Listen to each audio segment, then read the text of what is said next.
നമ്മുടെ മൊബൈലിൽ ഗൂഗിളുമായിട്ട് ബന്ധപ്പെട്ട ഒരു അടിപൊളി സംഭവമാണ് ഇന്ന് നിങ്ങൾക്ക് കാണിച്ചു തരാൻ പോകുന്നത്. തീർച്ചയായിട്ടും നിങ്ങൾ ഈ രൂപത്തിൽ എനേബിൾ ചെയ്ത് വെച്ചിട്ടുണ്ടെങ്കിൽ എന്തായാലും പല സന്ദർഭങ്ങളിലും നിങ്ങൾക്ക് ഇത് ഉപകാരപ്പെടാതിരിക്കില്ല. അതുകൊണ്ട് വീഡിയോ സ്കിപ്പ് ചെയ്യാതെ മുഴുവനായിട്ട് കാണുക, എന്നിട്ട് നിങ്ങൾ അഭിപ്രായം അറിയിക്കുക. ആദ്യമായിട്ടാണ് ഞങ്ങളുടെ ചാനൽ, ഞങ്ങളുടെ വീഡിയോ നിങ്ങൾ കാണുന്നെങ്കിൽ സബ്സ്ക്രൈബ് ചെയ്യുക. തൊട്ടടുത്ത് കാണുന്ന ബെല്ലൈക്കൺ കൂടി എനേബിൾ ചെയ്തതിന് ശേഷം ഓൾ എന്ന ഭാഗം സെലക്ട് ചെയ്യുക. ഫേസ്ബുക്കിലാണ് നിങ്ങൾ ഈ വീഡിയോ കാണുന്നെങ്കിൽ FTM ക്രിയേഷൻ എന്ന ഈ ഒരു പേജ് കൂടി നിങ്ങൾ ഫോളോ ചെയ്ത് വെക്കുക. നമുക്ക് പെട്ടെന്ന് തന്നെ ഇതെന്താണെന്ന് മനസ്സിലാക്കാം. ഇപ്പോൾ എൻ്റെ ഹോം സ്ക്രീനിൽ നിങ്ങൾക്കിപ്പോൾ കാണാൻ സാധിക്കും ഗൂഗിളിൻ്റെ ഒരു സെർച്ച് ബാർ ഇവിടെയുണ്ട്.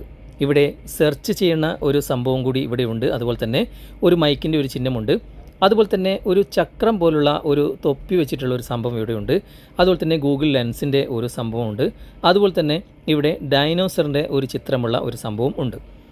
ഇത് നമ്മുടെ മൊബൈലിൽ എനേബിൾ ചെയ്ത് വെച്ച് കഴിഞ്ഞാൽ നമുക്ക് ഇതുകൊണ്ട് ഷോർട്ട് കട്ടായിട്ട് ഒരുപാട് ഉപകാരങ്ങൾ ഉണ്ടാകും. ഇതെങ്ങനെ എനേബിൾ ചെയ്യാം എന്ന് ആദ്യം നമുക്ക് നോക്കാം. നമുക്ക് മൊബൈലിൻ്റെ ഏതെങ്കിലും ഒഴിഞ്ഞ സ്ഥലത്ത് ഇങ്ങനെ ലോങ് പ്രസ് ചെയ്യാം. അങ്ങനെ പ്രസ് ചെയ്ത് കഴിഞ്ഞാൽ ഇവിടെ താഴെ വിഡ്ജറ്റ്സ് എന്നൊരു ഓപ്ഷൻ നിങ്ങൾക്ക് കാണാൻ സാധിക്കും. ജസ്റ്റ് അവിടെ നിന്ന് ടാപ്പ് ചെയ്യുക.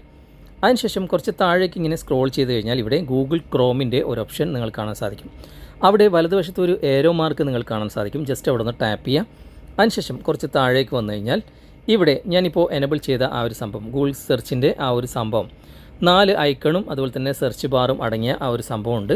ജസ്റ്റ് അവിടെ നിന്ന് ലോങ് പ്രസ് ചെയ്തിട്ട് നമുക്ക് എവിടെയാണ് കൊണ്ടുവെക്കേണ്ടത് അവിടെ ഇങ്ങനെ വെച്ച് കൊടുത്താൽ മതി. ഇപ്പോൾ നിങ്ങൾക്ക് കാണാൻ സാധിക്കും ഇവിടെ രണ്ടാമതും ആ ഒരു സംഭവം വന്നിട്ടുണ്ട്. നമുക്കത് വേണ്ട എന്നുണ്ടെങ്കിൽ നമുക്കവിടെ ലോങ് പ്രസ് ചെയ്തിട്ട് നമുക്കിത് ഒഴിവാക്കാം. റിമൂവ് എന്ന ഭാഗത്ത് ക്ലിക്ക് ചെയ്തിട്ട് ഒഴിവാക്കാം. ഇനി ഇതിൻ്റെ ഉപയോഗങ്ങൾ എന്തെല്ലാമെന്ന് നമുക്ക് നോക്കാം. സെർച്ച് ബാറിൽ ക്ലിക്ക് ചെയ്തിട്ട് നമുക്ക് ഗൂഗിളിൽ എന്ത് വേണമെങ്കിലും സെർച്ച് ചെയ്യാനുള്ള ഓപ്ഷൻ ഇവിടെ നമുക്ക് ഷോർട്ട് കട്ടായിട്ട് എടുക്കാൻ പറ്റും.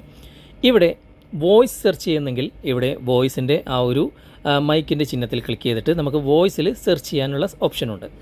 ഇനി മൂന്നാമതായിട്ട് ഇവിടെ കാണുന്നത് ഇൻകോഗ്നിറ്റോ മോഡാണ്. ഇൻകോഗ്നിറ്റോ മോഡ് നമ്മൾ ഓപ്പൺ ചെയ്ത് കഴിഞ്ഞാൽ അവിടെ ഞാൻ ജസ്റ്റ് ഒന്ന് പ്രസ് ചെയ്യാണ്. ഇവിടെ ക്ലിക്ക് ചെയ്ത് കഴിഞ്ഞാൽ ഇവിടെ നമുക്കൊരു സെർച്ച് ബാർ കാണാൻ സാധിക്കും. ഇത് ഇൻകോഗ്നിറ്റോ മോഡ് എന്നാണ് ഇതിന് പറയുക. അതായത് നമ്മൾ ഗൂഗിളിൽ സെർച്ച് ചെയ്യുമ്പോൾ ഇങ്ങനെയുള്ള സെർച്ച് ചെയ്ത ഹിസ്റ്ററി ഒന്നും ഇവിടെ സൂക്ഷിക്കുകയില്ല ഗൂഗിൾ.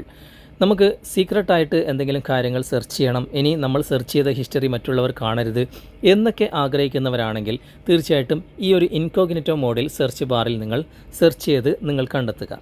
ഒരു കാര്യവും ഗൂഗിൾ ഇത് സേവ് ചെയ്ത് വെക്കുകയില്ല. അങ്ങനെ സീക്രട്ടായിട്ട് നിങ്ങൾക്ക് സെർച്ച് ചെയ്യാനുള്ള ഒരു ഓപ്ഷനാണ് ഈ ഒരു ഇൻകോഗ്നിറ്റോ മോഡ്. ഇത് മൂന്നാമത്തെ ഐക്കണിൽ നമുക്കിവിടെ കാണാൻ സാധിക്കും. ഇനി നാലാമത്തെ ഐക്കണിൽ അവിടെ ഒരു ഗൂഗിൾ ലെൻസിൻ്റെ ഒരു ചിത്രം നിങ്ങൾക്ക് കാണാൻ സാധിക്കും. അത് ക്ലിക്ക് ചെയ്ത് കഴിഞ്ഞാൽ നിങ്ങൾക്ക് ഗൂഗിൾ ലെൻസിൻ്റെ ഒരു ക്യാമറ ഇവിടെ ഓണാകും. ഇവിടെ നിങ്ങൾ കാണാൻ സാധിക്കും ഏറ്റവും മുകളിൽ തന്നെ ഒരു ക്യാമറയുടെ ഐക്കൺ ഉണ്ട്. അവിടെ ജസ്റ്റ് ഒന്ന് ടാപ്പ് ചെയ്ത് കഴിഞ്ഞാൽ നിങ്ങളുടെ മൊബൈലിൻ്റെ ക്യാമറ ഇവിടെ ഓപ്പൺ ആകുന്നതായിരിക്കും. ഇവിടെ ഓപ്പൺ ക്യാമറ എന്ന ഭാഗത്ത് ജസ്റ്റ് ഒന്ന് ടാപ്പ് ചെയ്യാം. ടാപ്പ് ചെയ്ത് കഴിഞ്ഞാൽ വൈൽ യൂസിങ് ദ ആപ്പ് എന്ന ഭാഗത്ത് ക്ലിക്ക് ചെയ്ത് കഴിഞ്ഞാൽ നിങ്ങളുടെ ക്യാമറ ഓൺ ആയിട്ടുണ്ടാകും. നിങ്ങൾക്കിവിടെ ഏതെങ്കിലും ഒരു പ്രോഡക്റ്റിനെ കുറിച്ച് അറിയണമെന്നുണ്ടെങ്കിൽ ജസ്റ്റ് ഇവിടെ ആ സെർച്ച് ബാറിൽ നിങ്ങൾക്ക് ക്ലിക്ക് ചെയ്താൽ മതി. ക്ലിക്ക് ചെയ്ത് കഴിഞ്ഞാൽ ഇത് സംബന്ധമായിട്ടുള്ള എല്ലാ കാര്യങ്ങളും നിങ്ങൾക്കിവിടെ ഡീറ്റെയിൽഡായിട്ട് കാണാൻ സാധിക്കും. ഇനി ജസ്റ്റ് നമുക്കൊന്ന് ബാക്ക് വരാം. ഇവിടെ ട്രാൻസ്ലേറ്റ് എന്നൊരു ഓപ്ഷൻ നിങ്ങൾക്കിവിടെ കാണാൻ സാധിക്കും. ജസ്റ്റ് അവിടെ ഒന്ന് ക്ലിക്ക് ചെയ്ത് കഴിഞ്ഞാൽ ഇവിടെ അറബിയിലാണുള്ളത്. ജസ്റ്റ് അത് മാറിയിട്ട് ഇംഗ്ലീഷിലേക്ക് മാറുന്നുണ്ട്. ഇനി ലാംഗ്വേജ് മാറ്റാനുള്ള ഓപ്ഷൻ നിങ്ങൾക്ക് മുകളിൽ തന്നെയുണ്ട്. ഡിറ്റക്റ്റ് ലാംഗ്വേജ് എന്ന ഭാഗത്ത് ഇംഗ്ലീഷാണുള്ളത്. ജസ്റ്റ് അവിടെ ക്ലിക്ക് ചെയ്തിട്ട് നിങ്ങളുടെ ലാംഗ്വേജ്, നിങ്ങൾക്കിപ്പോൾ മലയാളമാണെങ്കിൽ മലയാളം നിങ്ങൾ സെലക്ട് ചെയ്ത് കഴിഞ്ഞാൽ നിങ്ങൾക്കത് മലയാളത്തിലേക്ക് മാറുന്നതായിട്ട് കാണാൻ സാധിക്കും. ജസ്റ്റ് ഞാൻ മലയാളം സെലക്ട് ചെയ്യാണ്.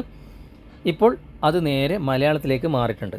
ഇനി നിങ്ങൾക്ക് അറിയാത്ത ഏതെങ്കിലും ഭാഷയിലുള്ള ഒരു പ്രൊഡക്റ്റാണ് ഉണ്ടെങ്കിൽ നിങ്ങൾക്കിതുപോലെ ഈ ഒരു ലാംഗ്വേജ് ചേഞ്ച് ചെയ്യുന്ന ആ ഒരു ഓപ്ഷനിലേക്ക് പോയി കഴിഞ്ഞാൽ, അതായത് ട്രാൻസ്ലേറ്റ് എന്ന ഓപ്ഷനിലേക്ക് പോയി കഴിഞ്ഞാൽ ഈ ഗൂഗിൾ ലെൻസ് വഴി നമുക്ക് പല കാര്യങ്ങളും ഇതുപോലെ നമ്മുടെ ലാംഗ്വേജിൽ മനസ്സിലാക്കാൻ സാധിക്കും. പ്രോഡക്റ്റിനെ കുറിച്ച് മനസ്സിലാക്കാനും ഒക്കെ സാധിക്കും. അങ്ങനെയുള്ള ഒരു അടിപൊളി സംഭവമാണ് ഗൂഗിൾ ലെൻസ്. അതും ഈ ഒരു സെർച്ച് ബാറിൽ നിങ്ങൾക്ക് ഈ ഒരു ഷോർട്ട് കട്ടായിട്ട് കൊണ്ടുവരാൻ സാധിക്കും. ഇനി അഞ്ചാമതായിട്ട് ഇവിടെ കാണുന്നത് ഒരു ഡൈനോസറിൻ്റെ ഒരു ചിത്രമാണ്. ഞാൻ ജസ്റ്റ് എൻ്റെ മൊബൈൽ ഡാറ്റ ഇവിടെ എയ്റോപ്ലെയിൻ മോഡിലേക്ക് മാറ്റുകയാണ്. ഓക്കെ, അതിനുശേഷം ഞാൻ ആ ഡൈനോസറിൻ്റെ ചിത്രത്തിൽ ജസ്റ്റ് ഒന്ന് ടാപ്പ് ചെയ്യണം.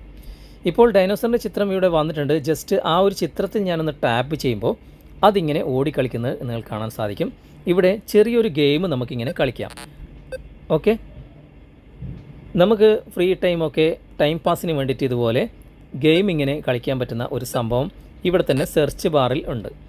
അങ്ങനെ ഒരുപാട് കാര്യങ്ങൾ ഒരൊറ്റ സെർച്ച് ബാറിൽ ഷോർട്ട് കട്ടായിട്ട് നമുക്ക് കൊണ്ടുവരുന്ന ഒരു സംഭവം ഗൂഗിളിൻ്റേതായിട്ട് തന്നെ ഉണ്ട്. പല ആളുകൾക്കും ഇത് അറിയില്ല. അതുകൊണ്ടാണ് ഞാൻ ഇങ്ങനെ ഒരു വീഡിയോ ചെയ്തത്.